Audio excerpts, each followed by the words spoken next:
Thanks for tuning into this presentation. You're about to either watch a video or listen to audio recorded at the Grassroots Radio Conference in 2012 at the Independent Media Center in Urbana, Champaign. Please enjoy.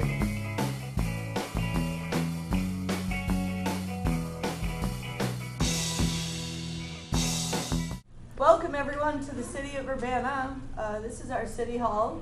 This is where the local democracy works, and when it doesn't work, we show up to help it along, to make it work.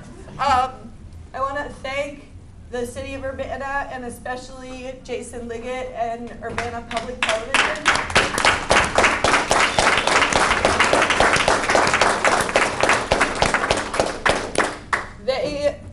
UPTV is such a model for what it can look like when a local public access channel works with the local community, is really integrated with the local community to support things like the Grassroots Radio Conference. So they have supported start to finish the recording of all the sessions, provided all the equipment. This space is provided for free through UPTV to us, otherwise we'd be paying them all, I don't know, $250 to sit in their food court. So we decided not to do that, that we would come here, and we thought it was also apt to actually end a conference about media democracy in a space of kind of what is, oftentimes dismissed as a bunch of politicians and can sometimes be that or look like that, but is also a place that we can reclaim to build local democracy. So I appreciate the City of Urbana and Urbana Public Television for providing this space. Ultimately, it's the taxpayers who provided this space, and we're really glad that you all have come to Grassroots Radio Conference to be with us this weekend. I wanted to, this is the kind of closing plenary of the Grassroots Radio Conference focused on the future of community radio. And we opened with Nan and friends talking about the history of community radio. Joe Torres talked a little bit about that history and went deeper into especially some of the racial dynamics in the building of independent media and some of the things we still have to overcome in this country's media system. And we came together yesterday to brainstorm around the future of community radio, and we had clusters of folks working, some people having vehement arguments. It was very nice kind of feel in the room as folks argued over what the future would look like in terms of participation, content production, technology integration, etc. So in this closing plenary, what we thought we would do is to hear from you somewhat in terms of, is there something that you learned that you didn't know before? So we'd like to hear from folks and kind of get a little bit of the flavor of different pieces of the conference, since I know not everyone was able to go to everything. We had over 50 sessions, so it was really a great turnout in terms of presentation. And then we have the Future of Community Radio Caucus has been meeting and brainstorming and interviewing folks, and took the input from yesterday's plenary, and we kind of have a summary of that. What we'd like to do, it's kind of in document form, and we're not going to walk through a document, but we'll give you the highlights, and then we want to send that document out to all of you. We have your emails, and to give you a chance in the next 2 weeks, if there are other things you wanted to add or revise, you can participate in that document. We'll probably put it up on a wiki or something, an interactive space, and then we would like to kind of publish a final version to the Grassroots Radio Conference website and let folks know about that as well. It'll also be on Radio Spark, where a lot of the work from this weekend will be archived. So we're hoping to really have a repository of the knowledge and skills that have come out during the conference at radiospark.org. And then we'd like to talk a little bit about how we can bring some of this back to our stations and organizations. So we'll have a discussion on that, and end with a little bit of thinking about next year's conference. Because next year's conference might be at the same time or right before or right after the low power FM window. So I think now that we're gathered, we could have a short discussion about thinking ahead instead of 2 months before a conference to consider what we might want to do in terms of positioning this conference to support that movement. So that's what we're looking at in terms of this morning. Do you have any other things you want to add? I wanted to just elaborate a moment on one of the things that you said, Danielle. When Danielle said, we've been kind of huddling over the outline of all the comments that we've been picking up from everyone, and she said we're going to be putting it on the, a report on the Grassroots radio site. It'll be available through Prometheus and a number of other places.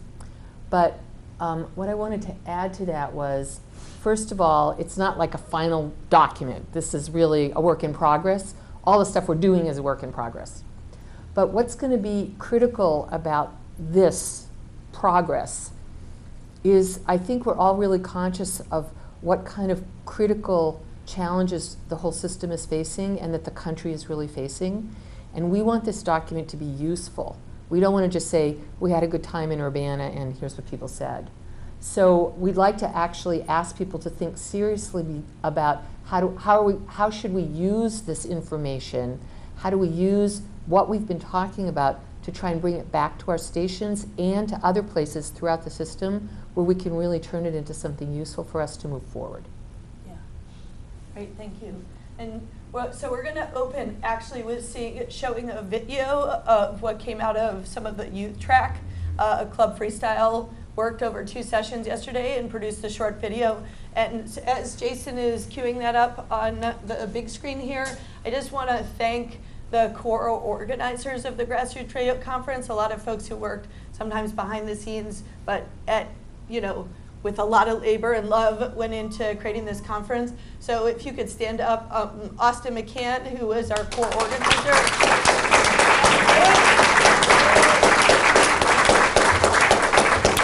Christina Williams, who is our website, social networking, Ms. Carol Amons, who is our operations manager.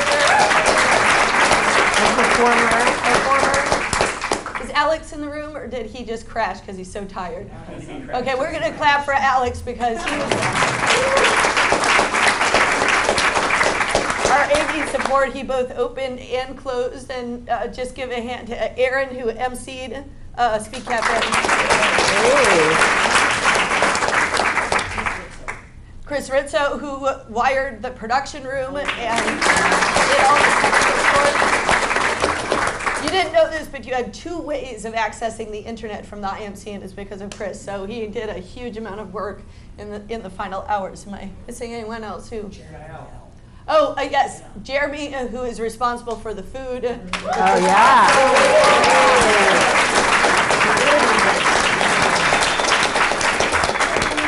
I heard over and over again, is this conference food? I have never had conference food like this before. Pulled pork for conference, come on. Okay, sorry for the vegetarians in the room, but us meat eaters were pretty happy we got some meat. And the vegetarian options were excellent. And Yael, who provided childcare throughout the weekend. Yes.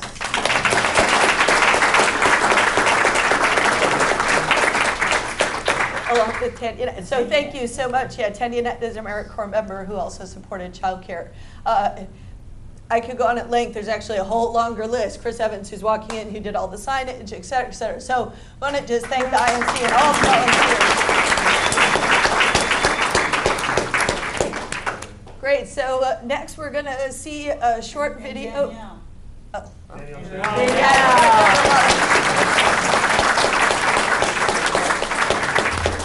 Thank you. Yeah, thanks everyone for making this possible. Club Freestyle.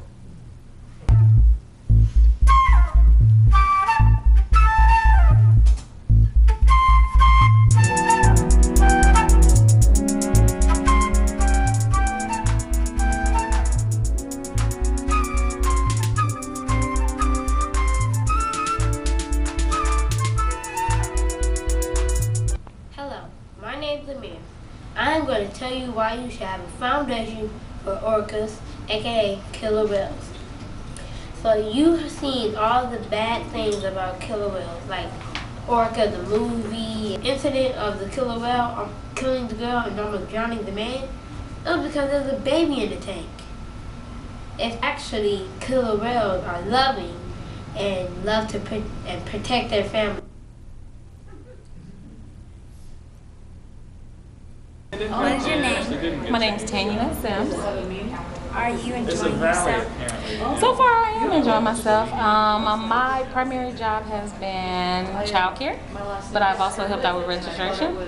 So I've been having fun. I've gotten a chance to go to the park, a museum. What does the Grassroots Radio Conference mean to you? For me, it means awareness. This was a whole new world for me. Delving into media, at first I was a little bit scared because my background is in sales, but the skills were able to transfer over because in sales you work with a lot of people, you learn how to communicate with people, you learn how to utilize your resources, and you learn how to make things sparkle verbally wise to attract people. So it's pretty much the same skill set, but I've learned so much working at a media center that I didn't pay attention to, like the way things are written or the way things are shown or how people are represented and it impacts them. So working for a media center has really meant awareness for me. What is your name? My name, Austin McCann. Are you enjoying yourself so far? Oh, definitely. What do you do for a living? What do I do for a living? Well, I've been organizing this conference for a living. What is a hobby you do on a day-to-day basis? A hobby I do on a day-to-day basis, I guess reading counts there. Reading. What does the Grassroots Radio Conference mean to you? I think it's about people looking at the world. You hear that the world is a certain way, but then in your experience, it seems really different. And so you want to speak and say what your way of seeing the world is and connect with other people and see how they see the world. And try and get as many voices about how people see their worlds as possible. Yeah. Okay, thank you. Thank you.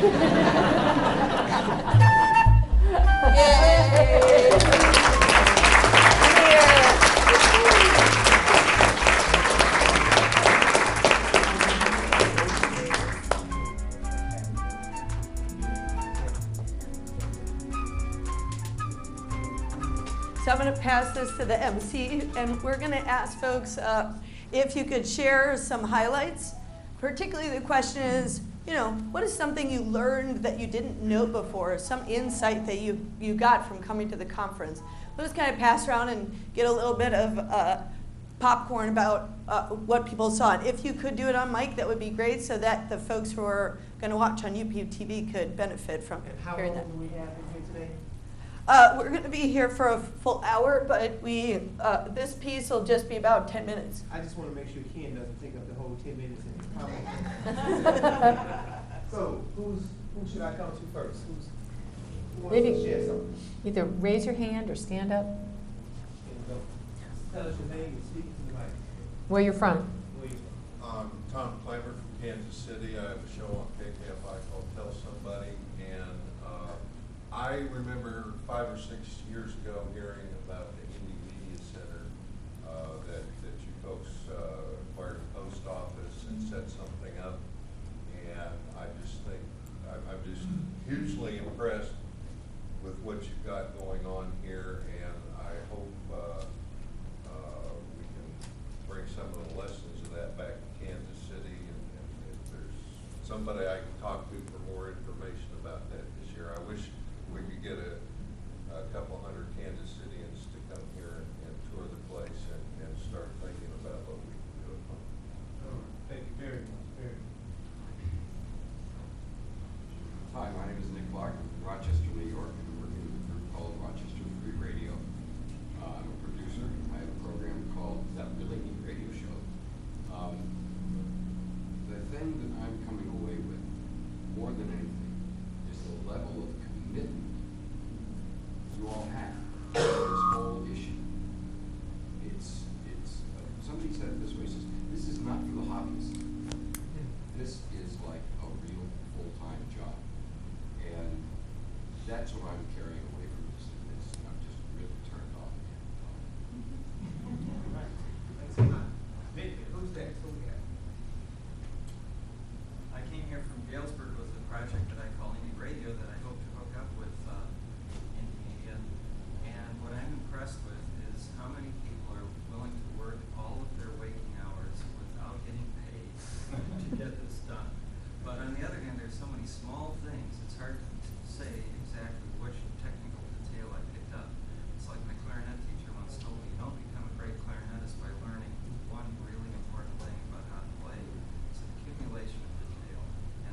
Flores, and I represent the coalition Phoenix in Phoenix, Arizona. And this has been a powerful experience. It's amazing how there's a group of people who are serious about what they do. You know, they like, you guys have a life. You know, like it's amazing to see the level of commitment that you have with yourselves, but which implies that you have a level of commitment to the world. You know, when you have something for yourself, you have like for the world. This reflection thing. So yeah, a bunch of techie stuff and a bunch of great people that I want to thank for, you know, just hanging out and great. Keep it going. I'll support whatever you guys do whenever. So thank you. Oh, I thought Jason wanted to say something. Say something, Jason. This is their house. This is Jason's house. We're in here. Y'all give it up for Jason. Look at this.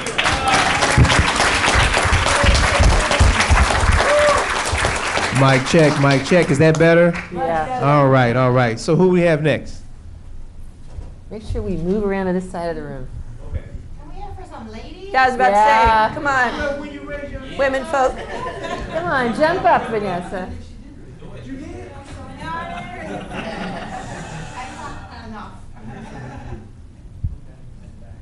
Wow.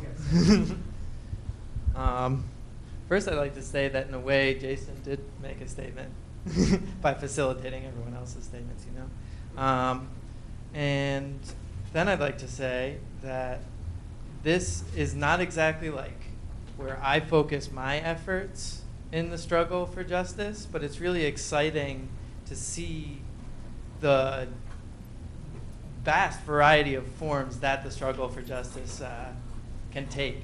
And I think that's just really amazing. And I've always said, whatever you like to do, you can do it as part of a, you know, liberatory political project, as I would put it. And I think, you know, computers, internet, just media is so huge.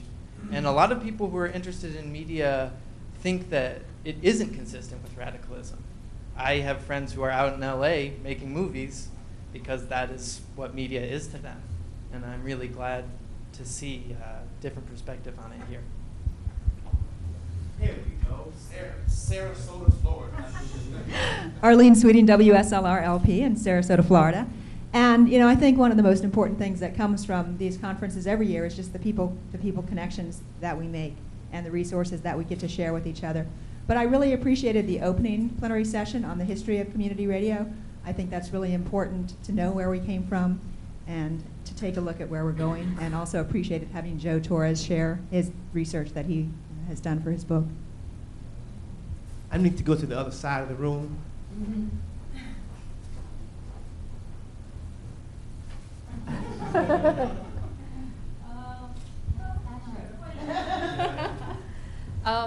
Well, I think I was in a different conference before I came here. I was in Hope. There's a hackers conference, and it's a really nerdy conference. And somebody was saying that there's no woman involved in the hacker spaces because there's no woman that participate in that kind of technology. You know, they're not interested. And I was like, what? That's not true. You know? One of the reasons why I came to this country is because I want to learn about technology, and I think that I have been learning a lot, and it is really great to have the opportunity to be around all these people. I met Norm, and I'm really excited. Now I'm going to go visit radio stations in Wisconsin, because I think it's our work also to keep learning and to keep sharing that energy. So that's something that I really like from this Grassroots. Make you talk. Anybody else? What have we learned from the conference? Okay. Sister Carol, all right. Thank you all, first of all, for coming here. But I sat in several sessions and walked away with things that I did not have the day before the session started. I learned in the process of organizing with Danielle and Prometheus over the last several months how to put on a conference yourself and not just be the recipient of it, right? But also the value of having colleague to colleague in social justice. Often I go to conferences, it's not necessarily social justice focused, and so the issues I'm concerned about are not so, definitely not inside of the program, but us having training models and cross pollination between your city, my city, your experience, your technology, I think has improved me, and I want to be a better student in the coming year of learning more and more about expanding community radio, internet radio. As much as I talk, I really should be on everything. But That's true. I'm right. I've gotten so much that I did not have before this conference started. Before Thursday, I did not have it. So I appreciate everything that all of you have brought to this space. Yeah, somebody over here. Ian with Prometheus. So something I learned or relearned was somebody said in the beginning, who can go and name that we sort of have this subversive tactic of like regurgitating our own, and you see a lot of the same faces, which is great because there's continuity. I had like some frustrations about bringing in new people and especially applicants. People are going to start new stations because there can be thousands of new licenses on air, and this is not enough people to take all those licenses, and we want those people here. So I had some of those frustrations. So like we need these people, and I was like thinking like we need these people to come here so we can do our work. And then I had some other conversations thinking like actually no, this is our work. Our work is not, we're not bringing people here so we can then do our work. Our work is actually to bring people here. This is part of our work. Outreach is part of our work. It's constantly is part of the struggle. So we're not just doing radio for an end in itself. We're doing radio bringing new people. So our work is not, to bring people here and then train them. It's to bring people here. That's an integral part of the work. That is the work. So that's something I relearned. I'm Cope Cumston from here, and I really want to thank everybody for coming. I think the most exciting thing for me was finding out at yesterday morning's plenary that quality content is something people really care about. We're not all alone in our little corners, killing ourselves to produce 5 minutes of coherent something. And that there might be resources to really get together and critique each other's work and provide just whatever anybody else needs to do that. Because to me, quality content is such a core of what we're all about. And I'm so glad to know you're all around.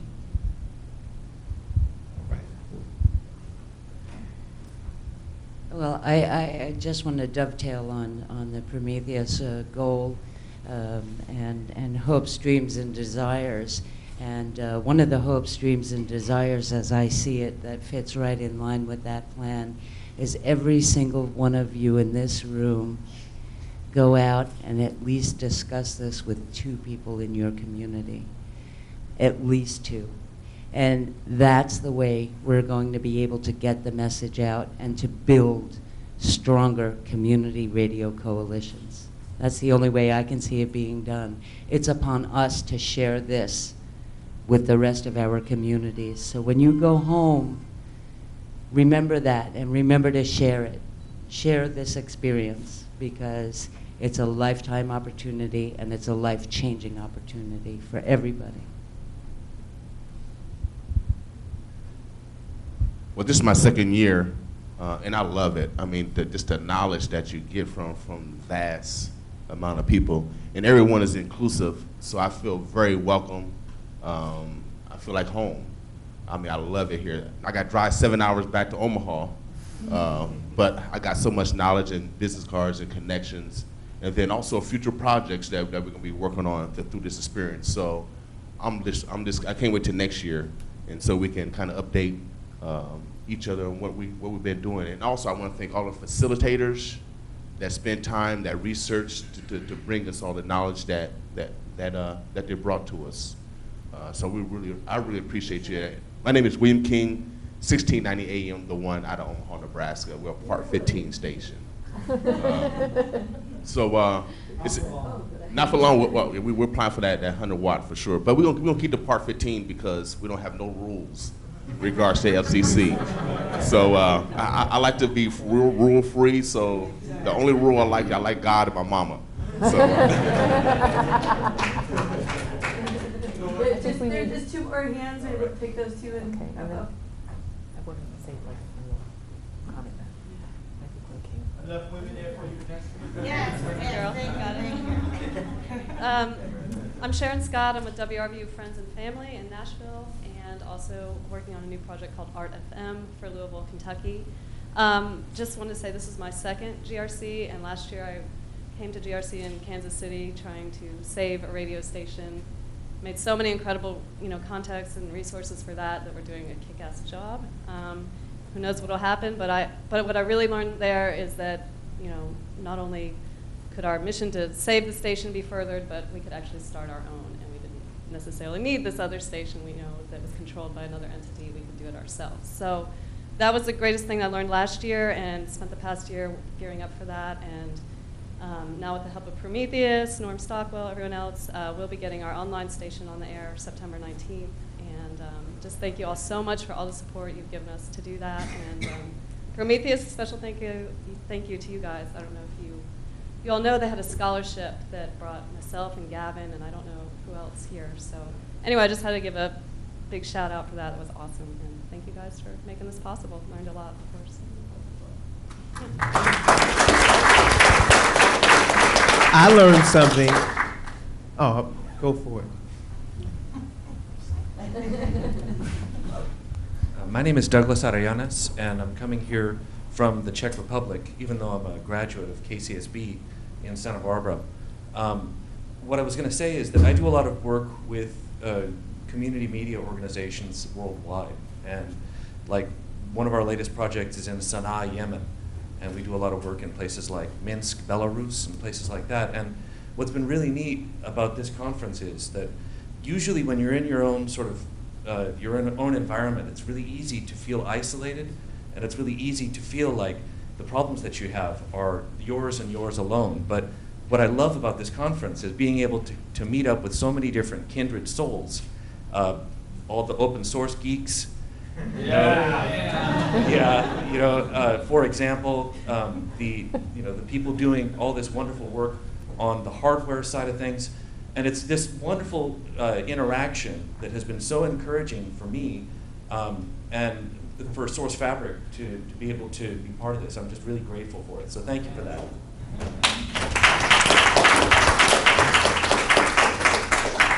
I learned that I still have a lot to learn.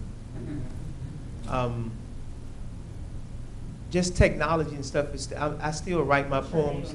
My name is Aaron Ammons. I am at WEFT 90.1 FM, WRFU 104.5, and WBCP 1580 AM. So I'm in a lot of different places, but I'm there, and I still don't recognize the power of it. But coming to the conference and seeing how many of you have traveled from long, long distances, sacrificed financially during these hard financial times to come here, it started to really help me understand that there's something very valuable about independent media, community radio, alternative radio stations, and that we're not alone when we're out there saying, hey, is anybody listening?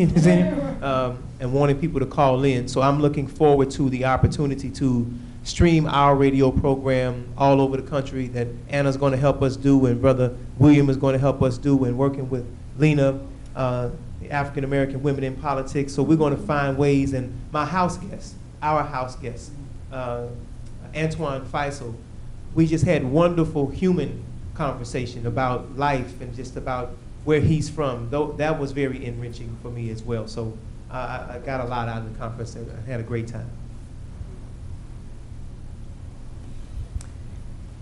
I got a lot out of this conference too, and I wanted to tell people that back in New York and working with Prometheus, we've been talking about, oh, we have to have these collaborations, we have to talk about community media centers, we have to be thinking broader than radio. Coming here really showed me what that meant. Absolutely. Not just the diversity of groups represented here, both radio and non-radio, we're really building these collaborations, but also being at the IMC, a real place where we could really see people coming and going, doing different kinds of things, just cooperating with each other, really respecting each other, and that it was all based on understanding the power of media, all different aspects of the power of media. That's what I feel like is what I'm really committed to building, and I'm really grateful that I saw that here and that I was able to come and really get refreshed and all that.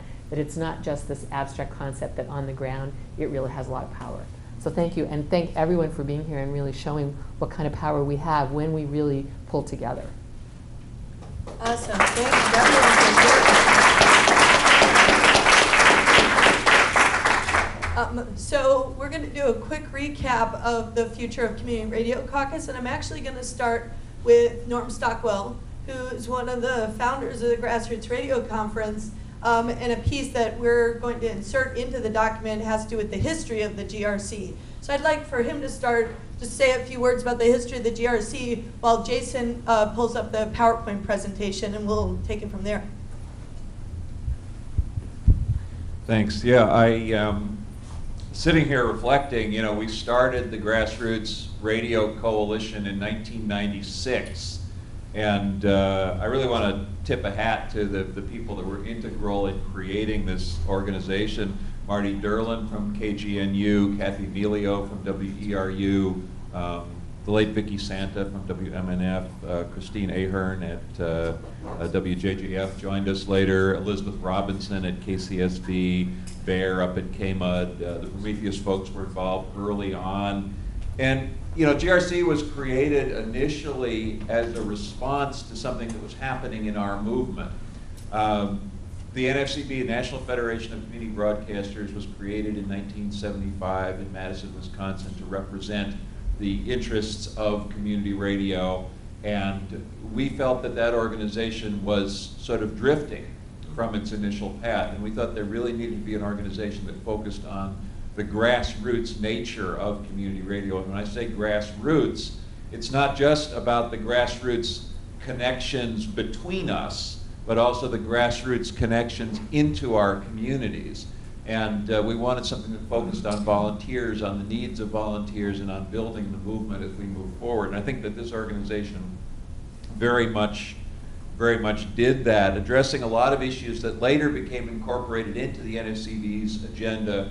GRC was the first group to do a native stations caucus. GRC was the first group to work with youth radio. GRC was the first group to work with supporting the burgeoning LPFM movement. And those have now become a part of the world of community radio, and I think that we should honor the contributions of GRC. Also, the Grassroots Radio Coalition was integral in the Pacifica struggle of the late 1990s. It was the grassroots radio stations. We dealt with this. This was like the main topic at our conferences year after year, was how to deal with what the heck is going on in Pacifica.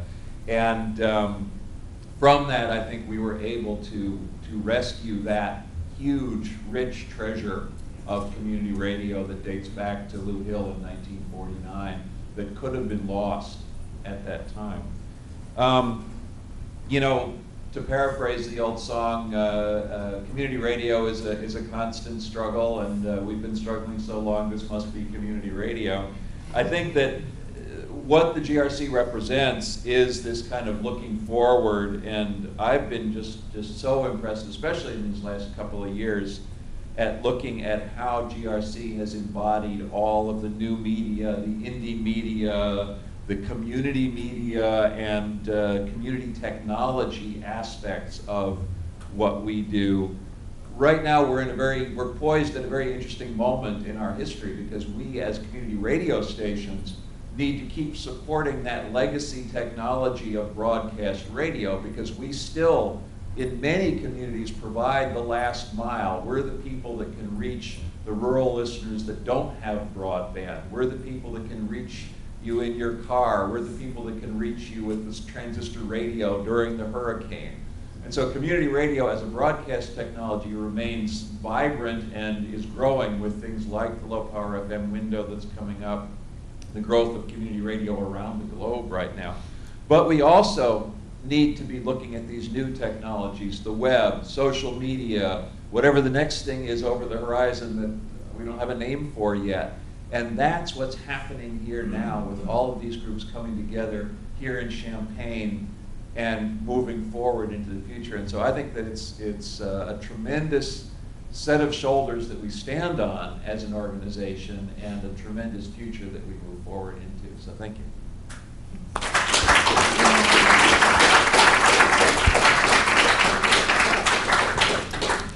So If we could, I'll actually just use my lapel mic, so I have my hands-free broadcasting. Yeah, great, thank you, Jason. So the Future of Community Radio Caucus has met and actually is kind of building on some work that a number of folks at Prometheus Radio have been doing to really think about the future of community radio. Petri Dish has contributed with 10 Reasons Radio Will Be Here in 10 Years, the document he produced, and Nin and the board and the staff have been contributing. But part of it has been the need that we've seen for us to really chart and formulate a future for ourselves. Because so often you kind of just do what you've always done, and at some point the landscape changes and you don't really realize it changed, and then there aren't any listeners, and you're still sitting in a box talking, playing your favorite corporate music to your friends, and it's that everyone's doing that on the internet, and it's not really relevant anymore. So we've been trying to chart the future of community radio for a while, and part of the goal is to develop, for better lack of a better term, kind of talking points on this issue of what does the future look like, as well as why radio, because I think we're in a position where we have to argue our case and we have to make real our vision. We can't just do what we've always done. We have to really make real that vision. So I'm not going to go through this entire document with you. I just want to pull out a few highlights, let you know that it exists, and you will all receive this in your inbox. But a couple of the points that came out over the weekend, and are there folks from Radio Survivor here at all? Raise your hand if you're with Radio Survivor. Okay. I know they were here yesterday. Yeah, so Radio Survivor has been doing some studies on kind of the growth of community radio and charting that, so some of this, that comes from this.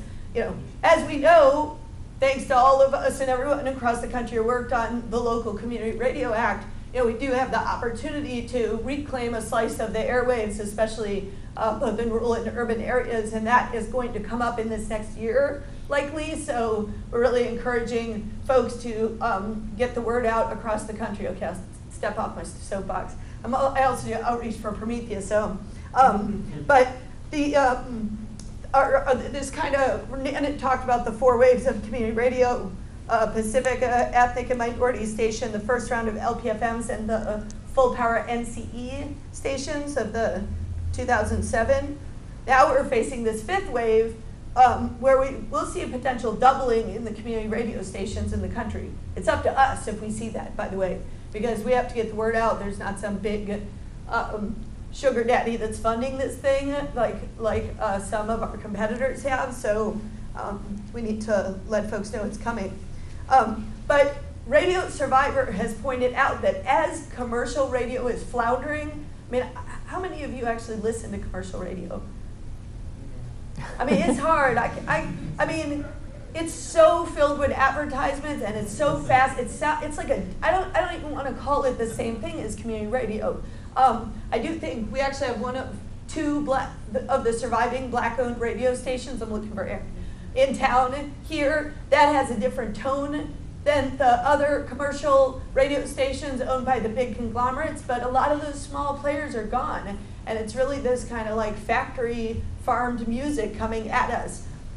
Community radio is fundamentally different when we hear it. It's so different, and we have to make that case to folks because it's not the same animal, it's a different animal. And so one of the ways to make that case is that corporate radio is selling off. We're seeing a shrinking of radio stations, and they're in crisis. Community radio is actually growing. And so with the new full power stations coming online and the LPFMs, with 90% of new radio stations are community stations. And we see a high demand for community radio stations because we've lost our local ability to communicate. And the internet is not necessarily local, and it doesn't have that same kind of audience, like given geographic audience. So you really have to search around to find, and it usually is people of like-mindedness kind of listening to that internet channel or looking at that blog. So community radio is still kind of diverse and showcases the community. So that's one piece, is just note that these 2 things are different, and our futures might be different, the commercial radio and the community radio. There's some challenges that came up. I'm just going to hit some of the overall challenges. We do have waning listenership and membership at some stations, and we really have to take that as an opportunity to reflect and try to find out what's happening, because like I said, the old way isn't going to last. We do have competition from poll models of information via the internet, but with integrated technology, we can combine those so that we both broadcast and have audience participation. We are seeing financial difficulty among stations, largely because of the economic recession. People just can't give to the same level that they used to. A lot of our stations are facing internal conflict, and so it's easy to want to go to, do your little black box internet broadcast without anyone else because you don't have to go to any meetings. But there's something to be said for us coming together and for us curating and collaborating on a station. So we have to work through those conflicts and figure out how, and those are microcosm for our neighborhoods, for our cities, for our states, for our nation, and the globe. If we can't figure out how to work out a conflict at the community radio station, how the heck are we going to figure out how to work out a conflict on the level of a city or a state or country or beyond? And then stations are slow to adapt new technologies. So there's that issue of, you've learned a lot at this conference in terms of how to put up a Wi-Fi network. I'm looking at the OTI folks. Or how to stream online. Now, Anna helped us learn how to stream online. And we've learned some things about open source software that can be used to build Drupal websites, to be able to post and podcast. So those are some of the overall challenges that we face. There's a whole section about radio in the digital age that we put in here that I think you would be interested in terms of what are some of the possibilities that Web 2.0 and some of the interaction of Wi-Fi makes possible. And then I found the desires for the future piece to be really substantive. And I'm just going to pull out one from each of these pieces. So there was a group that met to talk about participation.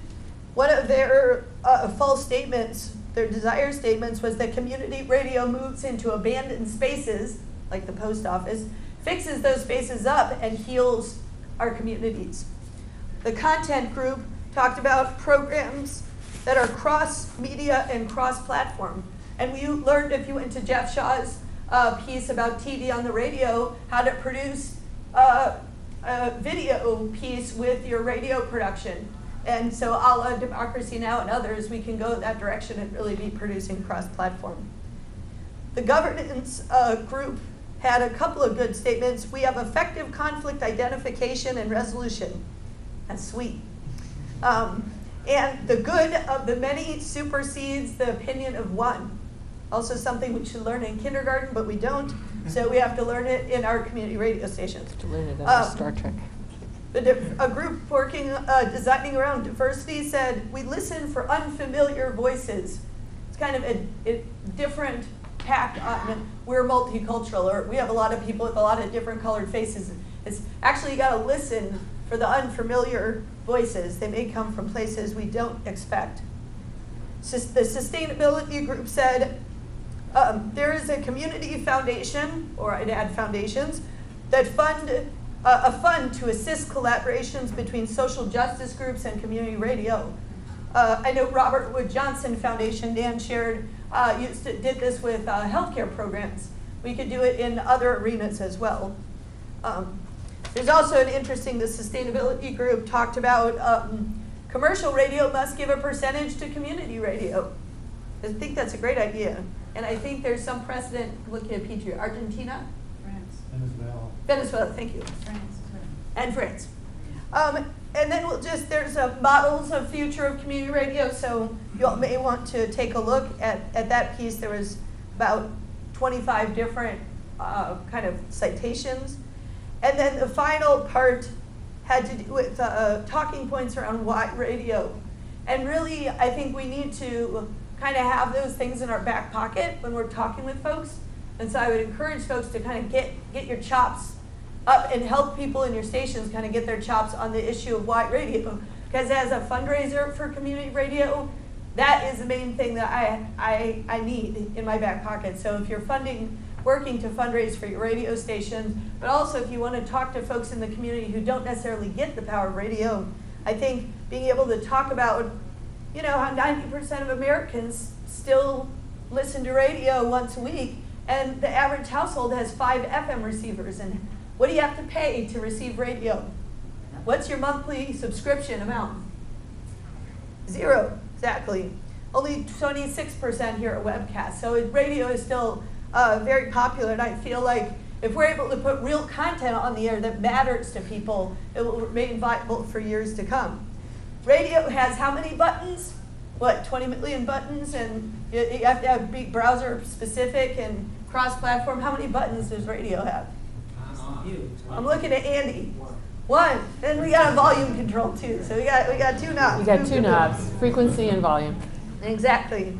So exactly, don't forget to dial up, dial down. Radio crosses boundaries. So how many people in prison and jails have access to a computer? The average number of broadband users on Native reservations, take a guess. I just got this from Native Public Media. That's very low. 10%. I was going to say 10% broadband penetration in Native communities, Native reservations. So this is very important. And there's a lot of rural areas where there's no broadband connection at all, and there's not going to be for a long time. It's very expensive to offer that. Some places there's no cell phone reception. I go to a place in West Virginia each year where there is no cell phone reception in a major community in Southeast Virginia.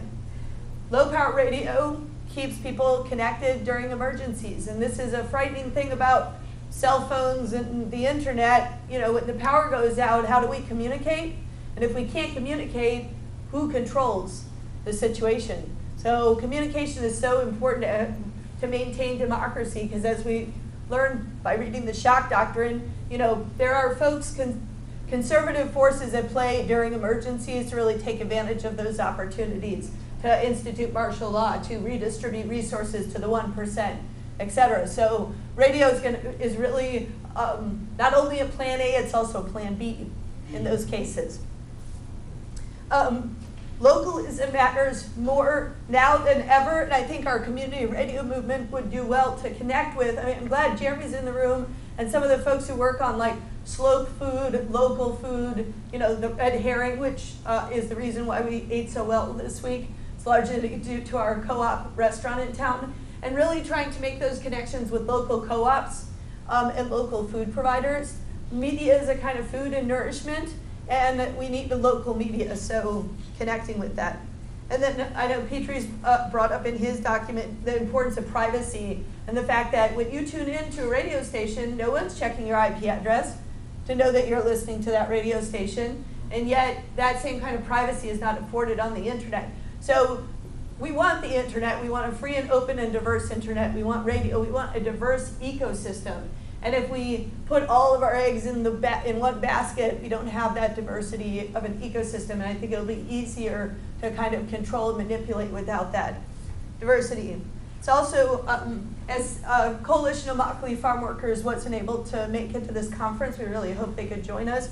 They're really awesome example of how radio can develop skills and leadership. They talk about their radio station as really a leadership development tool, that a lot of folks who go on to be important organizers in the world of fair food really started on that radio station. And I used to work with girls ages 8 to 18 producing radio for a show called Radio Girl. And a girl I worked with who dropped out of middle school at the age of 13 is now in journalism school in Bloomington, Indiana. She's starting in 3 weeks from now, getting her master's degree in journalism. And she really started,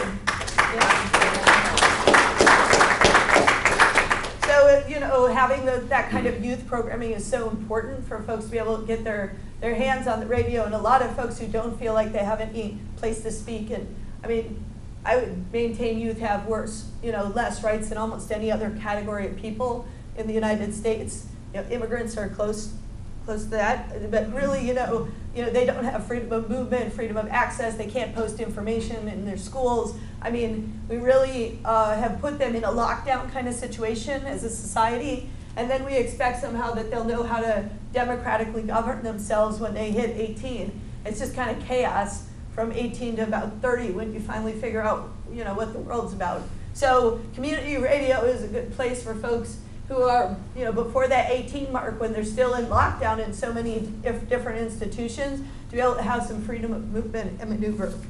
So I just wanted to share some of those talking points with you in terms of why radio. I'm going to pass the microphone, wherever it went, over to Nan. I know that we wanted to talk a little bit about college radio and what's going on with college radio, and also the support system, not just the radio stations, but the support system for the radio stations and kind of the current state.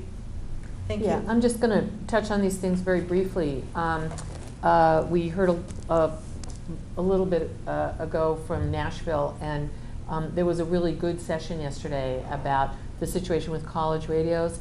And I guess what I wanted to say is, first of all, I'm really glad that we're including all of that in our sense of who's part of our movement and who's part of our cohort, but also because there's a lot of activity going on in the college radio section, and we really need to pay attention to that and provide as much support to that as we can. In some ways, the college stations have much less capacity on their own to be able to determine their own fate, whether they're going to be successful or whether they're going to be failures, because they don't always really control their own governance. And it's very hard for them to get access to a lot of things. And there are a lot of college stations that are on the air. A lot of them are threatened or in jeopardy because of the collapse of the economy and the impact that's having on higher education. It's not always even the fault of the schools. I mean, look at the situation that's going on with higher education in this country. And there are even more vulnerable sectors within college radio. One of the groups that I've brought up several times is the stations that are on the campuses of the historically black colleges and universities.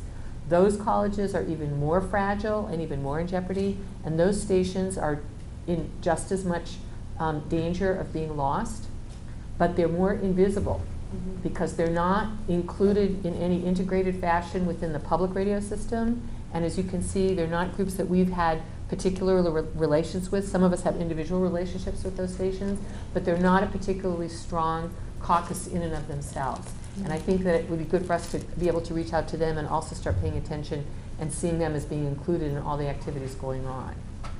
But a lot of us are in places where they're college towns. We're alumni and alumna of various colleges. I think a lot of us, I myself got my start at my college radio station, WYSO, Yellow Springs, Ohio, which had gone through a terribly long period of decline, controversy, and hostility, and is now on the rebound and has reestablished itself as a vibrant, community-based college radio station. So we know that there's definitely a lot of activities going on there. I think we really just need to pay more attention, and we've got some good resources here that'll be able to help us do that. But as community broadcasters, we don't want to forget about the college stations, and many of those college stations are community-based stations as well. And the other thing that Daniel mentioned was the support systems. And this is something that is becoming also more threatened for us. We, as community broadcasters, have had very few support organizations. Prometheus is clearly one that people are aware of. Magnet, some of the newer groups, they're not exclusively broadcasting groups, but they're involved with supporting media in general in all of its aspects. For community broadcasters, one of the primary groups has been the National Federation of Community Broadcasters. And there are smaller groups of community stations. There's a small caucus of Native stations. There's a small caucus of Latino stations. There's LPFMs. There's sort of like these minimal groupings within that have a relatively minimal support system for each of those groups. And we're actually coming up to a period where our support systems are kind of in decline. If you look at what's happening with NFCB, you know, it's had to really shrink. If you look at the impact that the Native stations or the Latino stations have been having, they're getting less support from the very few places that actually have putting money into them, and so they're struggling. Prometheus is in relatively okay shape, but The focus has been on low power stations. And what is it going to take for us to expand infrastructure on our behalf to support the state, what the stations need to support what's going on right now? I think part of this is something we're asking people to really think about, because we don't have that many support mechanisms, and we're struggling to keep those support mechanisms in place.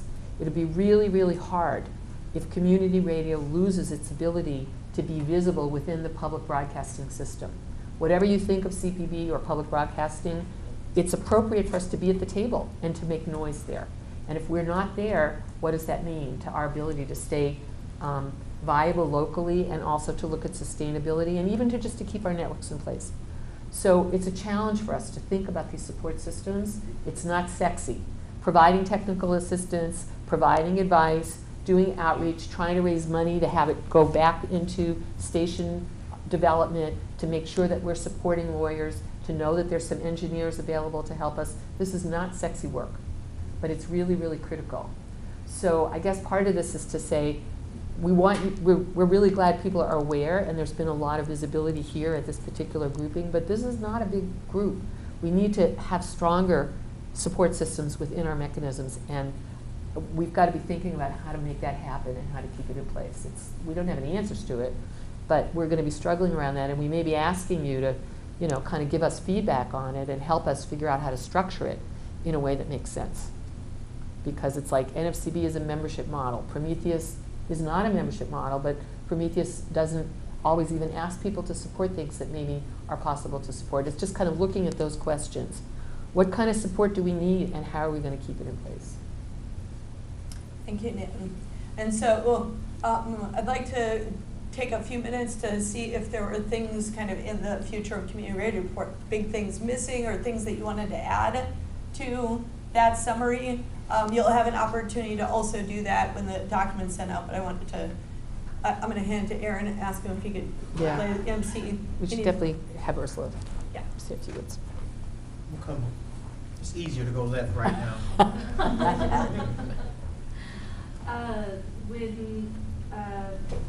When typing up the sustainability suggestions, we closed the document, emailed it to Danielle yesterday, and then had a really great conversation about mentorship and peer mentorship and how important that is to sustainability. So in addition to the kind of work that Nan is talking about with fundraising and support and all of that good stuff that creates something stable, mentorship, very intentional mentorship, succession planning, being really thoughtful about that, and making sure that we're looking at the power relationships there, and encouraging peer mentorship as well.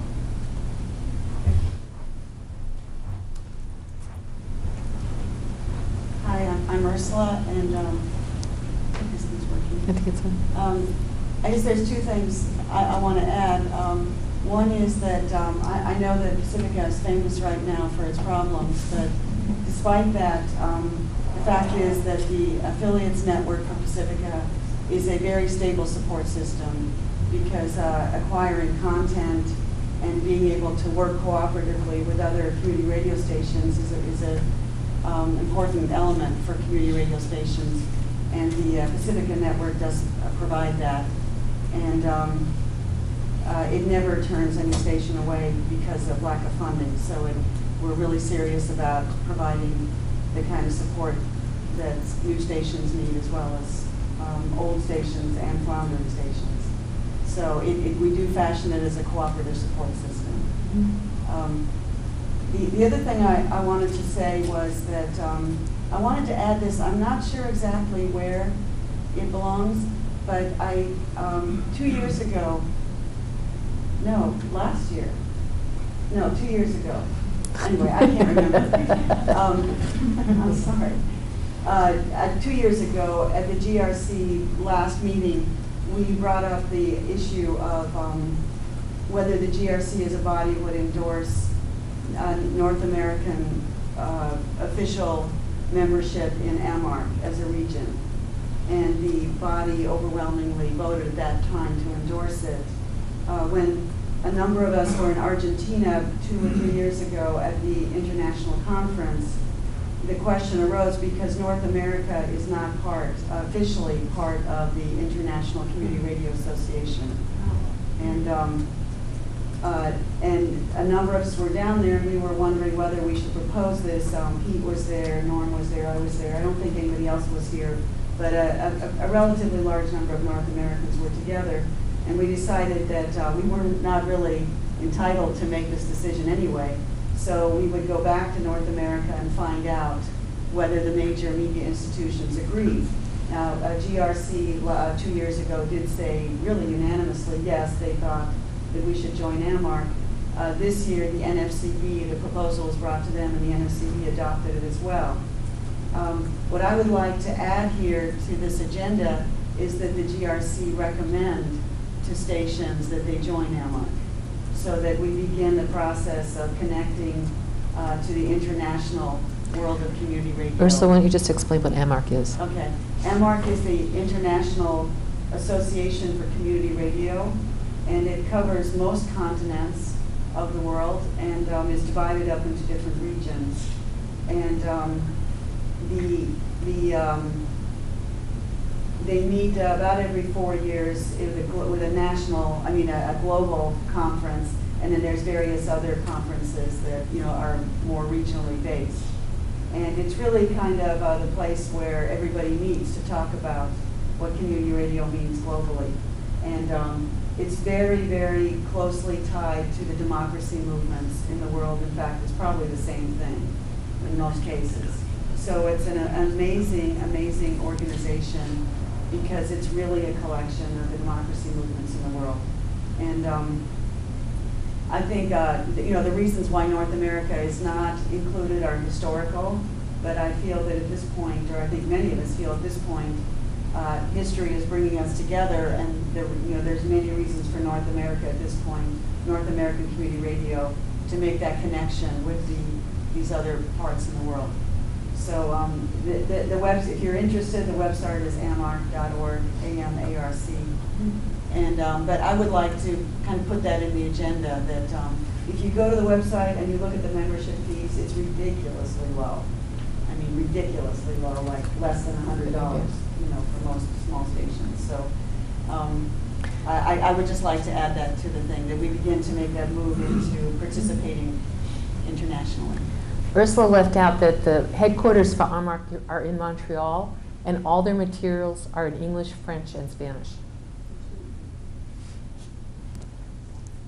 Any final comments on this piece, and then we're going to talk a little bit about next year's Grassroots Radio Conference before we close at noon. Go ahead. I would just like to encourage everyone. Last year at the GRC, right before the GRC, I managed to grab the domain name opensourceradio.org.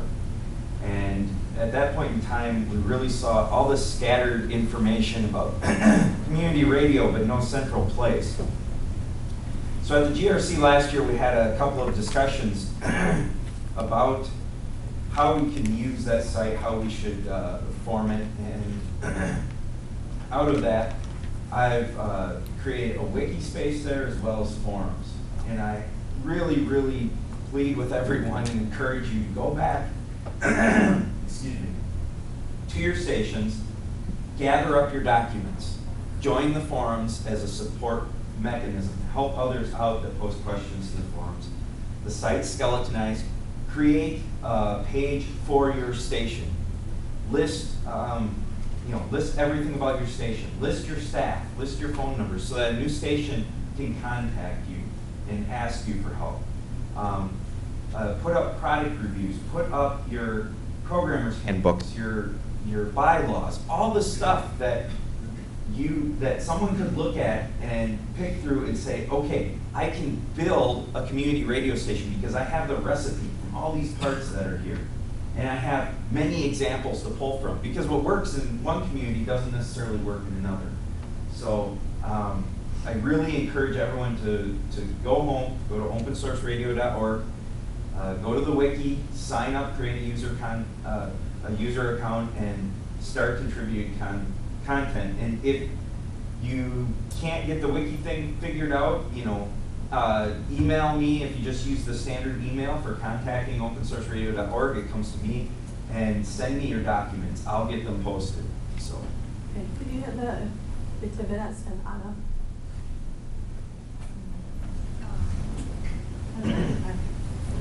Hello everyone, I'm Vanessa from the Prometheus Radio Project, and so I think your question was what's missing from the document of the future of community radio, and you know, in order to think about that critically, we have to think about the future of this country and the future, you know, of our planet.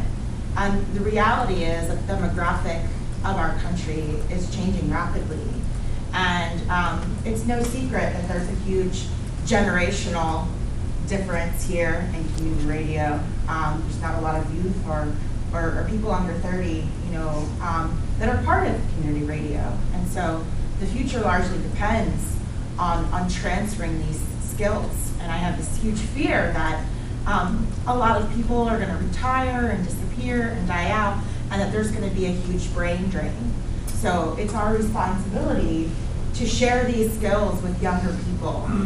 And then secondly, you know, immigrant populations, Latinos, people of color, transgender populations, disabled populations, these are our impacted communities. These are the people most affected by capitalism and greed and you know, all the pollution of our planet and the destruction and the wars.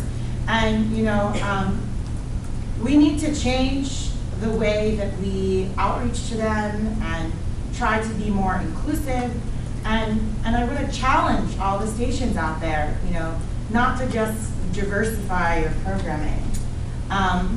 Ring Kusen from the Applied Research Center, she said something that really stuck with me when she was at one of the conferences, and she said, you know, on the right, the right's answer to racism is colorblindness. The left's answer to racism is diversity. But in reality, we don't want colorblindness or diversity. What we want is equity.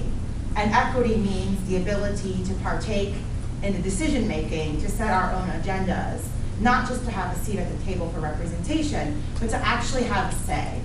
And so creating programs for people of color and other impacted communities is really great, and volunteers. But if our boards are still, you know, older white dudes, you know, you're not going to see the change trickle down. And so it's really hard to find these people, and you actually have to go out of your way, and you have to stalk people and kind of torture them. And you know, Prometheus is really good at this. You know, like it's really hard. You know, and most importantly, you have to create safe, inviting, welcoming spaces for people. It's not enough to just invite them to come. You actually have to provide a station, an IMC, a meeting room, where people are going to feel like their opinion matters, you know, and that they're not actually less of a person, you know, because they're from an underrepresented community. So that's my challenge to all of you here, and that's Prometheus's mission, really, is to build stations, you know, that from the top down, you know, that are diverse and equitable and representative of our changing country. And so I think the future of radio really depends on that, like actually being reflective of our communities and making sure that power structures are actually shared.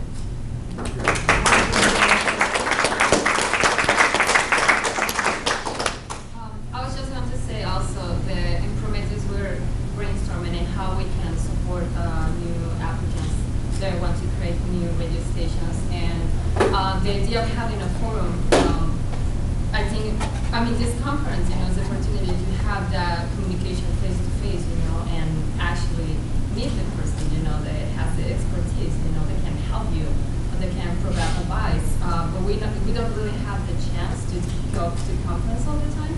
So that's why we create Radio Spark too. So I think that when we were having meetings in Prometheus and we were trying to brainstorm how to make this conference a place where applicants can learn, and since we create Radio Spark, I told Prometheus that we have to enforce the use of Radio Spark. not just for applicants, but for people that it's part of the community radio. The people that have the expertise, the people that have the technology, the knowledge, to go there and please create an account and please share your knowledge, because I want to learn, and I think that a lot of the applicants that are here, they also want to learn, and I think it's our responsibility also to share that knowledge. So it's just our homework.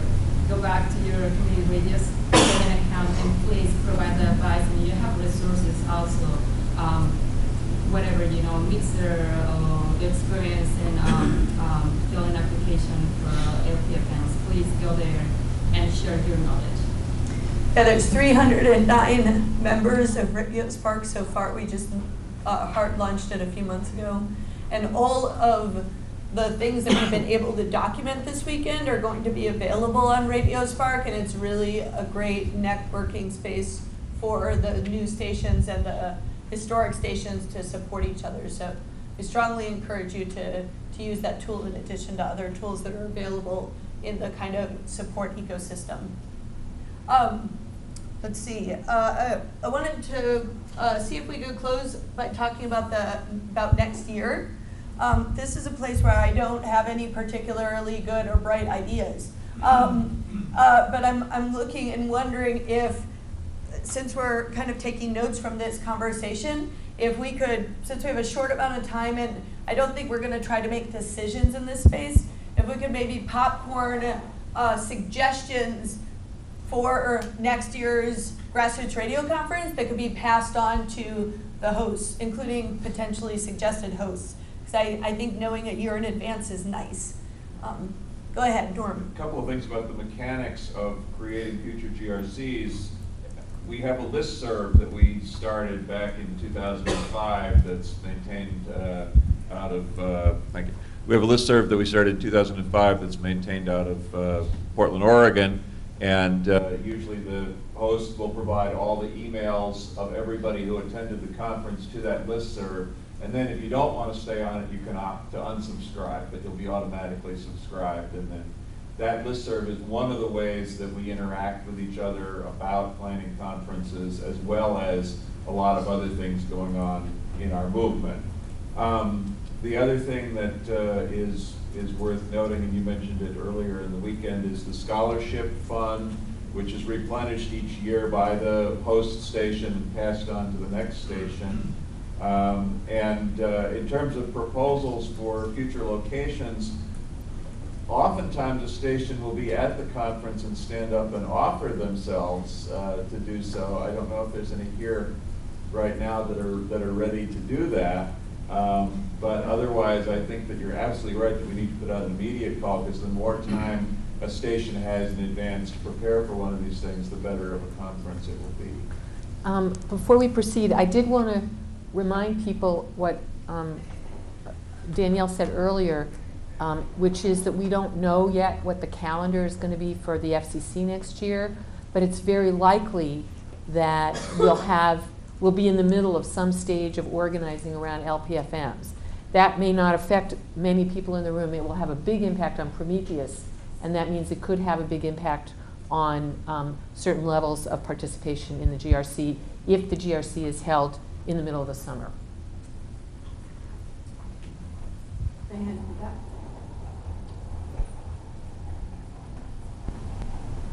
Only if you're locally, has there been a co-location of Grassroots and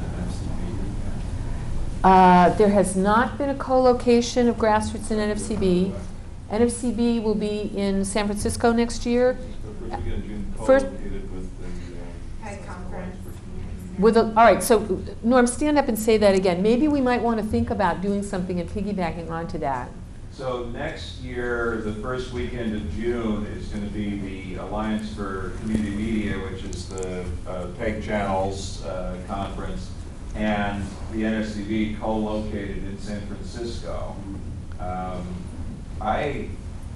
If somebody asked me, I would say that's probably not the time to have GRC, but there are certainly other possible co-conferencing opportunities. One is the Allied Media Conference, which is perhaps more copacetic with the GRC kind of conference. Also, the Canadian conference, we've often talked about trying to do something together with the NCRA, the National Campus Community Radio Association of Canada, has its conference called the NCRC, usually in early to mid-June. They're more serious than we are. They take like a huge chunk of time to do their conference. It's almost a week, and it might be some way that we could do some sort of close proximity thing. We did that a number of years ago in one of the northern states. I forget if it was Maine or upstate New York, but we had some folks that came from one conference and went to the other. They were back to back. But that would be another possibility to talk about. Other ideas for GRC? And I would ask you to keep your statements to one sentence so we can just get through a number of folks. It's 12:03, so don't want anyone to miss your plane or train, etc. But the one thing I thought was missing from the sessions was that there wasn't like a real concerted self-analysis of the social dynamics which emerged during the conference or the form of the conference itself that I am aware of. I might have missed it.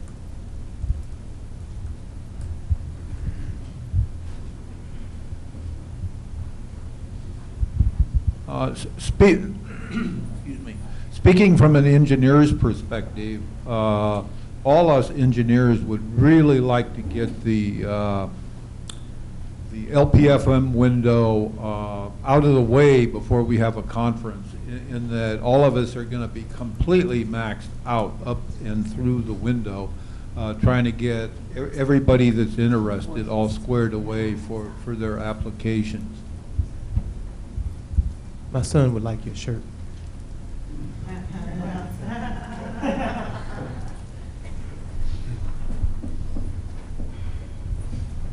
Speaking to the transfer of knowledge in tech and the engineering challenges with the window. Better speak up a little louder. Speaking to the tech and engineering challenges of the LPFN window, I just wanted to suggest that we sort of virtually organize around new people who might be interested in, connecting to, the technology and engineering of putting up a station, both to do knowledge transfer, as an opportunity, I've talked to several people who are like, yeah, I'm going to go help put up this station, and I think there's several other people who would be interested in that, including myself.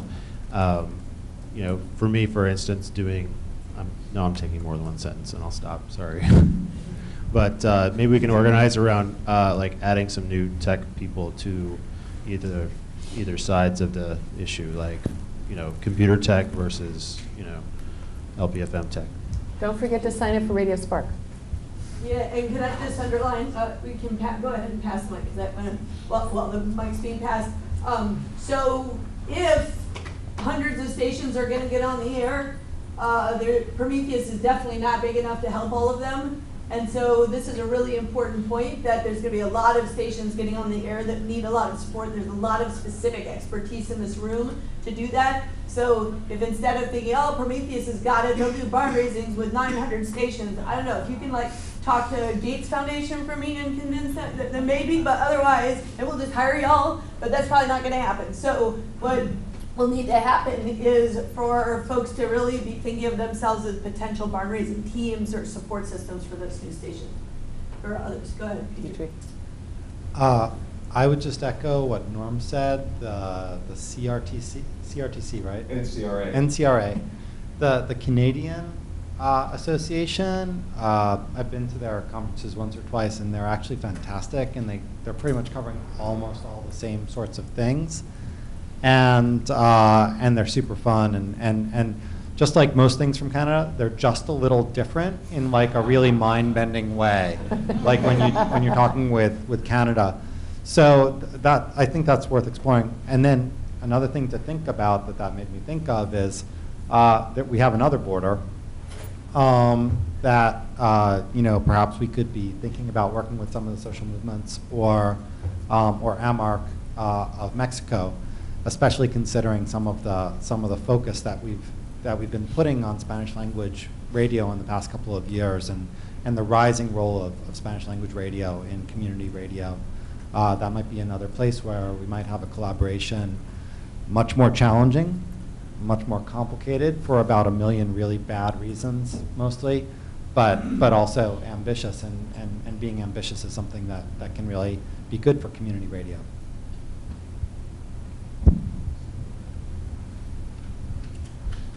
So my suggestion is about geographic location, and Sabrina and I are professional conference goers. We've been to a lot of them in the past couple of years, and they've been clustered in the Midwest and on the West Coast. Like this year, the AMC is always in Detroit. NFCB was in Houston this year. It was in San Francisco last year. It's going to be in San Francisco next year. The ACM is in Chicago. The NAMAC conference is in Minneapolis. And so, and I think NCMR is in Denver next year. So there's like a real lack of participation, I think, for people in the South and people in the Mid-Atlantic or Northeast region. I'd like to see some people from like Vermont and Maine and Rhode Island. And so if we could think about maybe doing something on that side of the country, I think would be really, really great. But I know that's dependent on a volunteer station. So yeah, let's just try to get out of clustering these conferences in the same places.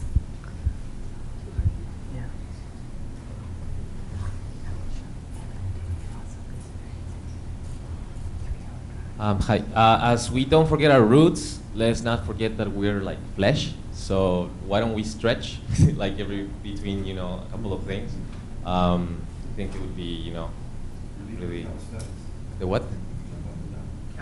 Yeah, perhaps, I don't know, whatever you like, but something that makes the blood flow and so on, for sure. So yeah, let's take care of this so we can take care of other things. Sounds like we need to like wrap it up, right? Next conference, that was a suggestion for next conference, y'all. Stretch in between. We're almost done. Stretch. Everyone will be able to stand up and really do a good stretch in just a moment. Okay, just any final words on next year's conference? One sentence, please. Picking up on what Vanessa said, I think Boston has a strong IMC, and they also have a strong radio community. And contacting people there might result in finding a location on the east. Is that east enough for you? Yes. Carol? I just wanted to say that I hope that wherever the next GRC is, that it will also include some of that tech on hands for the conference goers. So part of the plenary really needs to include, like, this is what the towers should look like, and where do you buy a tower? Who buys towers, right? Most people don't know this stuff, So especially if you're talking about. We just hire people to figure it out. Yeah. But in communities of color, this is so foreign language. We really need to figure out how to make it very tangible, very real. Okay. Okay, Norman. Abdullah. Abdullah. And then Nan will close us out. Abdullah Iba from New York, PPH. As we talk about location, not that I'm able to help organize GRC, but I think it will be helpful to perhaps lay out some of the details of a host station, because I'm assuming not everyone knows what it would mean to actually host a GRC conference. So perhaps that's one thing you might want to just briefly tell people. The process. Yes. What you're really getting into. There's several of us in the room that have organized GRCs over the years, and the key thing is finding a facility, getting a core of people, preferably having an organizer who can devote themselves to it, and having kind of the critical mass in your local station to sustain the thing through the several months of organizing, and then to relax afterwards and celebrate your victory. There is a little bit of a guidebook that's sort of been put together by some of the stations. I'm sure it's been Guidebook? Yeah. You guys didn't get it? Are you kidding We me? used to pass along this file Nobody passed me a folder. guidebook. We used to Nobody pass got along it. this file folder from host station now to you host have it. station, but unfortunately everything's become digital, so we probably lost it. Anyway, well, I was going to ask a totally different question. I'm writing that down as a damn guidebook. Get the guidebook. Get the damn guidebook. Totally different question, which is about the date of the LPFM window. And obviously we don't know. We don't know. But what we have seen is that it's been pushed back and pushed back and pushed back. And so before we start worrying about, sorry Tom, before we start worrying about not doing a conference until after the window, I don't think we want to assume that the window is going to be before November of 2014. Oh, we have to assume it'll be before then. Why? Because that's so far, we have to be prepared for it to be Oh, before we have to then. be prepared for it, but I mean, in terms of the conference, I don't think that we should say, oh, we're not going to do a conference until after the window, when we don't know when the window is going to be. Well. Okay, good input, but Okay. let's, I think the moving target's important. We will all be protesting at the FCC if it looks like there's going to be a window in late 2014. I just Yeah. want to give you the heads up. We're really hoping the FCC will adopt the recommendation that they'll give us 6 months' notice. So we're hoping that we'll have 6 months' notice. That will help all of us with our planning and our calendar, and we'll know whether that's 6 months' notice within 2013 or if it's really going to be the following year. So hopefully, you know, maybe by the end of this year or early next year, we'll actually have some sense of that. But, you know, as we know, it is a moving target, and some of us and some of our organizations are really tied to that moving target. We don't have any options around that. I'd like to end this on a really positive note, which is that this has been a terrific opportunity, I think, for us to get together and really hear some of the developments that are going on, to break through that isolation. I think we've really broken through that kind of exceptionalism around community radio and what we're doing, and that we really see ourselves as part of this larger community of movement building around community media and really what that means. And that includes the policy aspects, it really includes the technology aspects, and hopefully also giving us a few more tools for doing better. I don't even want to say outreach. The outreach was a sort of push concept, but more that we have tools for more better involvement with our respective communities, and the ability to encourage greater participation among all those groups that we really feel are interested in this and can benefit from it and can become involved in actually controlling what's going on. We've got a lot of challenges coming up. We're in an era of political uncertainty. I don't have to explain any of this to anyone. Before November, I think all of us will be chewing our nails down to the, fingers, pulling out our hair, banging our heads against the wall. We're going to be seeing gazillions of dollars being thrown at the media that's not us. Even though there has been a court ruling that says public broadcasting should be able to be forced to take political ads. Hopefully that won't, we'll be able to stave that off. But I'm also hoping that for our movement, we're not going to get too demoralized or discouraged between now and the fall, but we'll really see that regardless of who gets back in office, we know what our challenges are, and we know what kind of victories we can have, and that within the next couple of years, we're going to have a whole lot more stations on the air. We're going to have a whole lot better handle on our technology, and we'll have a whole lot more tools that we've developed to help us bring our voices into the public in areas that we know, we should keep this in mind, we know people really want to hear the message that we have. It's our job to do the best possible job that we can to get those voices out there so people know that they're not alone and that there is a tremendous progressive value in this country. People really, the Occupy movement really got people going.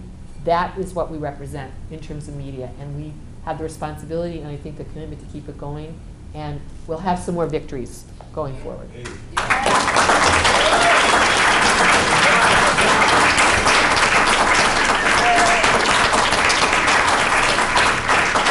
And on that note, just for everyone here, to give Ursula, a boost, because her station's going on the air next week. Yay!